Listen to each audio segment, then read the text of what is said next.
Hey guys, today I'm going to share ideas on lighting for males. My name is Jerry Guionis. I'm a wedding portrait and fashion photographer. I've been photographing for almost 30 years and teaching for 20. In this tutorial, we're going to teach you how to light men and how to go from this to this. All right guys, so I'm here actually photographing in full sun. I have no fear in photographing in full sun, but it's quite tough. You can see Jacob's actually already struggling to actually even look at what's going on right now. So I'm going to basically ask him to close his eyes, just relax a little bit, and on the count of three, look at the camera. 1, 2, 3. Okay, so we've got a shot.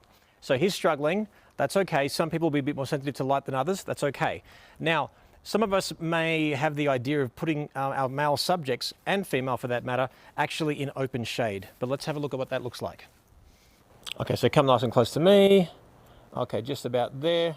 Okay, the lighting is flat, makes his skin look really good, but there's really no depth and drama, but I'll take it anyway. Let's have a look. All right, close your eyes for a second. 1, 2, open. Okay, so we've got that one.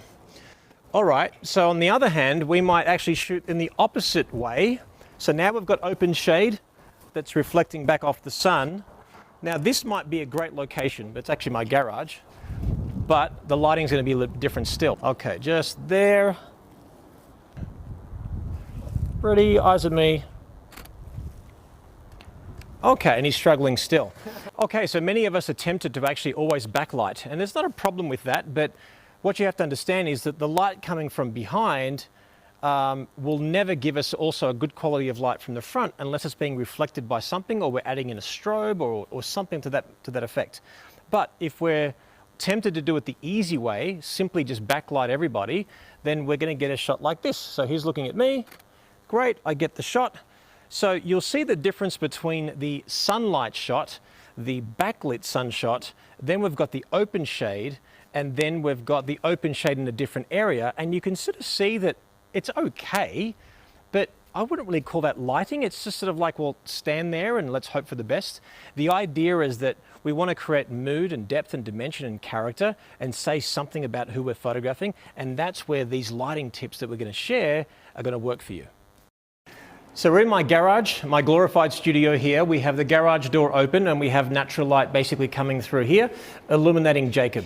Now, this could be likened to whether it's actually a window light, whether it is in fact the garage door being open, whether it's a strobe, it doesn't really matter. We've got a big light source illuminating our guy, Jacob, and now we actually need to learn what are we looking for when we're photographing a guy. What is considered more masculine? What's considered a bit softer and feminine? Well, it really depends on what we're trying to say. And that's just it. If I was to be asked, well, Jerry, what does good lighting mean? I believe good lighting is either flattering and or it helps communicate the message that the artist is trying to convey to the viewer, in this case, you. So right now we have Jacob sort of facing the camera perfectly. We have light coming from one side. And basically what we're getting right now in my camera, as you can basically see, it's a very masculine quality of light. Now, what do I mean when I say masculine? Masculine means it's a bit harder, it's a bit contrastier. In this case, we have one side of his face being lit, the other side is in complete shadow.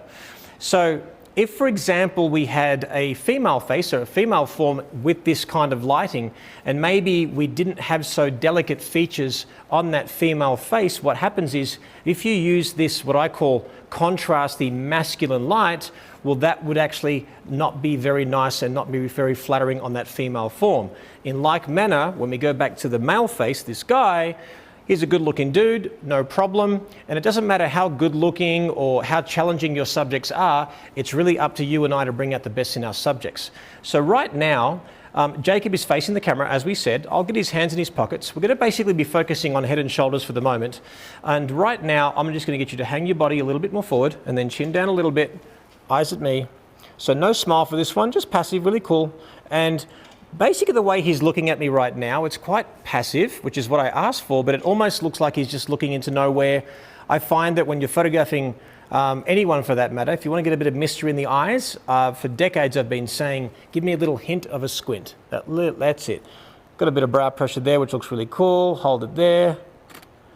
All right, so as you can see, we just have a very masculine quality of light, one direction of light. We've got no hair light, and it looks really, really cool.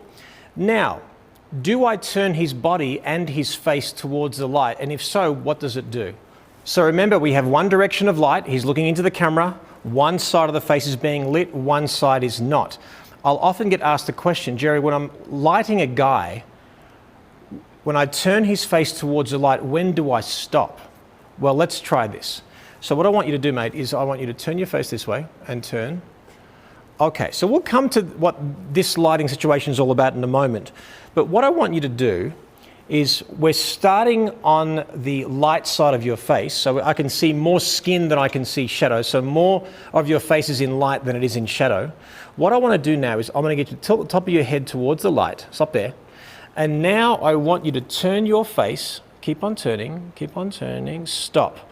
Now, as you can see, when I'm actually looking at him, I've turned his face until the eye socket that's closest to the camera, which now has become his left eye or our camera right, I stop his face until his complete eye socket is completely lit. Now you might say, why are you so particular by saying eye socket? Well, if he turns his nose this way, so turn, stop, now that shadow is cutting into his eye. Depending on the face and how attractive the face is, then it depends on how far we can get away with it. My suggestion is either get the eye completely lit or not. So before, if you remember, we had his face half lit and half not. In this case, I start with his face away from the light. Let's do that. And now, Jacob, turn your face towards the light very slowly. Slow. Follow my hand. Follow. And now I can just see the corner of his eye completely lit. That's where I stop. Now that makes me shoot on the shadow side of his face, often referred to as the short side or the narrow side, or I call it the sexy side. And then we just simply shoot in that way. Perfect. So if you look at the difference, we've got straight, a photograph with split lighting on one side, not the other. Then we're actually shooting him on the short side of the face. What we'll do, mate, is I'll actually just shoot you with a passive look. So turn your face this way again, turn your face that way. Good, hold it there, perfect. So as you can see, I've turned his face towards the light until this eye socket that was in shadow is completely lit. Why do I stop when the eye socket is lit? Because now I get that beautiful depth and dimension of his cheekbone and his jawline, and life is good. So now that I'm shooting him on the shadow side of the face, would this shot look good shooting him on the light side of his face, often referred to as the broad side? I actually quite like it for guys, especially with a slim face like Jacob's. So what we're going to do now is we're going to tilt your face. We are going to do split lighting, but we're going to do split broad. We're shooting with one side of your face being lit, but you're turning your face this way, and then now eyes back at me. You can see how the quality of light is a little bit different on his face. Okay, so chin a little bit more down this way. Good, eyes at me. Really cool. Hold it there, mate, hold it. Hint of a squint. Awesome, hold it. Very cool. So you can sort of see how this shot looks really cool being the broad side. It makes him look fuller in the cheeks, but it brings out a lot of character.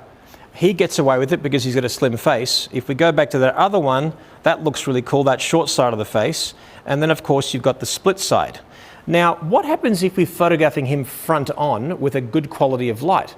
Well, that'll be less descriptive. His skin will look even smoother than it already does because he's a young guy, but you will see the difference as we do it. So now what I've done is I've actually placed myself where the light is coming from. So in this case, the garage door being open, this could very much be the same as me standing in front of a window and positioning my subject right over here and then facing him with the light and of course my camera.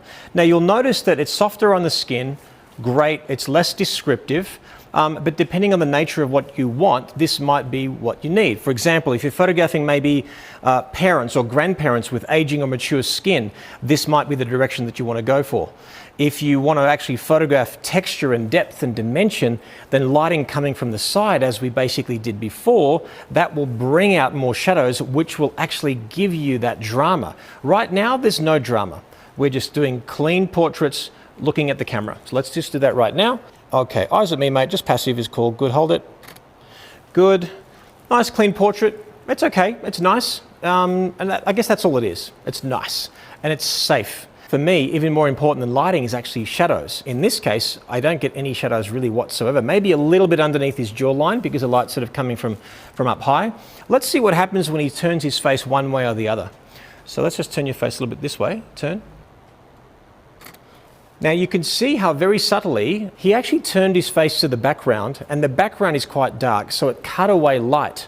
That is actually going to look really good for him because now we're adding depth and dimension where we didn't normally. If he, for example, was in open shade is in the shade of a building or a house, and he was facing outwards towards a light source, it would be no different than seeing a result like we just had a second ago, which you can see right here. But if we turn his face to something dark, like a wall, or even tilting his face more to the ground and or the wall cuts away the light, adding a little bit of shadow by simply angling his face. Let's do it the other way and see what happens. Okay, so turn your face that way. Good, turn. That's it, just there. Awesome, man. Hold it there. Good. So we got a similar result. Why? Because actually we're shooting inside the garage here. My exposure is set for the quality of light coming through, and then all of this, there's the ambient light, it's not really giving it much light anyway. So I quite like the fact that if we have to photograph front on, or if we're tempted to, simply angling the face one way or the other against a darker object, then that's going to give us a little bit of depth, dimension and form. So for example, if you're photographing someone with a fuller face, with bad skin, maybe a bit of acne, this might be the great way to do it because you're shooting with softer light, as in light coming from where the direction of the lens and the camera is, and the photographer, light is flooding onto the subject, therefore it's less descriptive, we're not describing shape, and we get beautiful skin. But now when we tilt his face, we add a little bit of shadow. So for the plus size guy, for example, we're cutting away light in some ways by turning his face, but we're adding the softness of the light coming through, which is probably a good balance of that particular subject matter. Now let's change our lighting situation and add just an extra element of light and see what we get. So I'm going to move in this direction. And Jacob, I'm going to get you to stand right there for me. Let's have a look at the lighting on you. Very nice. And let's adjust and play. So what I'm doing here, guys, is I'm actually going to use two ice lights. For those of you who don't know, I'm the inventor of the ice light, and I'm very, very proud to say that it's sort of in most photographers' camera bags, which is really cool. And what we're doing here is we're going to use one ice light to, first of all, to separate him from the background, and then we're going to also use a light on the background to just add a little bit of drama and depth as well for that really masculine quality of light. So barn doors are basically a way of cutting away light. So think of it like this. Light travels in straight lines. So if your light source is over here, it's going to travel in straight lines and it's going to illuminate anything in its basically path. Now what I want to do is I want to create a beam of light on that background to basically bring the viewer's eye, in this case you, the viewer's eye, right into my subject matter, and it's going to look really cool. If I just put the light on the background, the whole background will be lit. But I want this beam of light leading your eye into the actual photograph. So I'll be using this in a moment. First of all, I'm going to photograph a portrait of Jacob just with the natural light coming through. Again, that could just be a big softbox, that could be a big window light, it could be a garage door that's open. Doesn't really matter. We just need a direction of light that's actually illuminating our subjects. And then of course we're going to refine and chop and change and get different looks. And really when I say there's no right or wrong, yes, you can be more flattering, yes, you can be more purposeful, but more importantly, you've got to do what suits what you're trying to say. In this case, I just want to make him look freaking really cool. Simple as that. So actually, let's get Jacob in the darkness. And you'll see the quality of light change on him as he comes closer to the light. So let's just start you over this way, mate. Okay, so he's basically in the shadows. All right, so now as we bring him closer, just walk really slowly, nice and slow towards the window, or in this case, the garage door, of course. Stop there, perfect. So he's wearing black. He's also a brunette, so he's just sort of blending into the background. Personally, I think that's okay. I quite like dramatic sort of shots like that. I don't feel like I always have to have a light separating him from the background, but it's pretty cool too as well. So let's try a few different ways. So first we'll do a shot. Let me have a look here. Now, what we can see here is there's split lighting, but there's a little bit of light touching the other side of his face, consistent with what you've probably heard called Rembrandt lighting. Rembrandt lighting is when either one eye or both eyes are in shadow, and it's considered a very masculine quality of light. So turn your face this way. Actually, turn your shoulders towards the light. It's a really good tip as well, guys, that whenever you're photographing a guy, if you point his body towards the light source, it's going to make him look bigger and broader, whereas with a female form, you turn the body away from the light source and the face back in. But for guys, turn the body towards the light and the face towards the light as well. Bigger and broader. We turn his face, like we said before, until the eye socket that was not lit is completely lit. So that's it. Turn this way. Good. Eyes at me. Really cool. Hold it there. Okay, so as you can see there now, it's nicely lit. The background's pretty dark. It works well. But let's add some depth and dimension, and now we're going to add a continuous light, in this case the ice light, as a little bit of an edge light. It's going to hit a bit of his jaw, it's going to hit a little bit of his hair, and let's see what happens. From this particular angle, I draw an imaginary line from this light source to his face. If this light can hit his nose, it's going to look weird. So what I do is, I position myself where I can just miss his nose, and then I bring the light source a little bit higher. I'm going to turn it on, and that's going to separate him from the background, and then just add that little cool professional touch. Okay, let's have a look. Yeah, that looks really good. It's cool because it adds a little bit of a hair light to the equation as well. Cool, man. Hold it there. So this case, just looking passive, good. Hold it. Let's look at the difference now. So you've got no hair light, no edge light, with. And I think we can actually honestly say that looking at this looks like the more professional kind of quality of light. You wouldn't get this from an amateur, it just wouldn't happen. But this is the cool thing. You might not have an ice light, you might not have a big strobe. All this has to be is some light source, in this case a window or a garage door being open. This could also be another window over here. So remember, if you ever walk into an environment where there's two windows, put your subject in the corner, turn their face to the light, open up the blinds behind them, and now you've got this beautiful hair and edge light, and then you've got this sort of main light source as well. This could even be an iPhone light for all you know. So let's leave that there. So now what I'm going to do is I'm going to come nice and close to this background, turn this light on. You see how it gives us a really, really cool beam? So I want that separating him even further from the background, but leading your eye into the shot. So I'm bringing this light closer to the background, so I basically see more contrast. I see more an obvious highlight and more of an obvious shadow. It's going to be out of focus, but we will see the difference. That's really important. Actually, I quite like that little beam of light. He's got a very, how do I say, a really sort of cool Hollywood kind of a look, and I quite like the fact that the light's coming from the top and it's sort of beaming down almost like a spotlight. And then you've got that light hitting his hair and hitting his jawline, which looks really cool.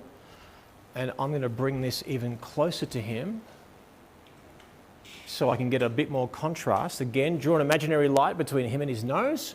Make sure it doesn't touch it, otherwise you'll see the light on the tip of his nose, so it's going to look a bit weird. And now, so lean forward, turn your face this way. Good. Eyes back at me. All right, chin down a little bit. Good. Hold it there. Chin down more. Chin down more. Good. Hold it there, man. Hold it. Good. Don't move.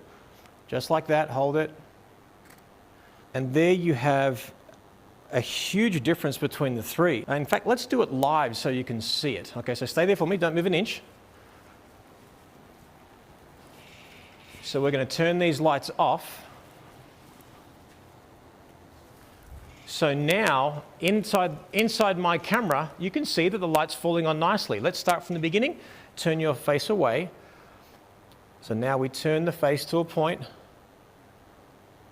until his eye socket right there. Tilt, turn, stop. Eyes back at me.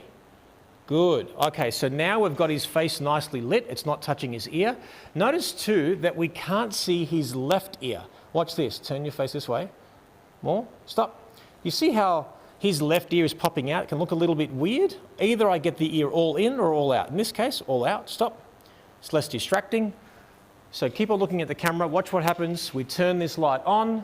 Boom. Separates him from the background. And then even further, adding depth and dimension, we add this light that gives us a really cool feel as well. And now we add a little bit of finesse to the overall expression. So give me a little hint of a squint and looking out this way. Yeah, that's awesome, dude. Hold it there, hold it. Perfect. I love the fact that your eye leads in from the light from the background, leads into the subject. Of course, now the second light, the ice light that's closest to him, separates him from the background. Catch lights in the eyes. We've got shadow, depth, and dimension and form. It's a really cool way of actually photographing a guy. So remember, guys, lighting doesn't have to be that difficult. Start with one light. Simply turn the face towards a light source until both eyes are completely lit. Now you know you've got the right light on them. Make sure the actual catch lights in the eyes are in the 10 or 2 o'clock position. That's when you know you've got a good direction of light. And all you have to do is simply just actually add the expression. Whether it's actually a little hint of a squint, looking away, looking down, having some fun, whatever it may be. But every good photograph starts with really beautiful lighting that's flattering to the subject and meaningful and purposeful for who you're photographing. So remember, photographing men doesn't have to be difficult. Practice, practice, practice.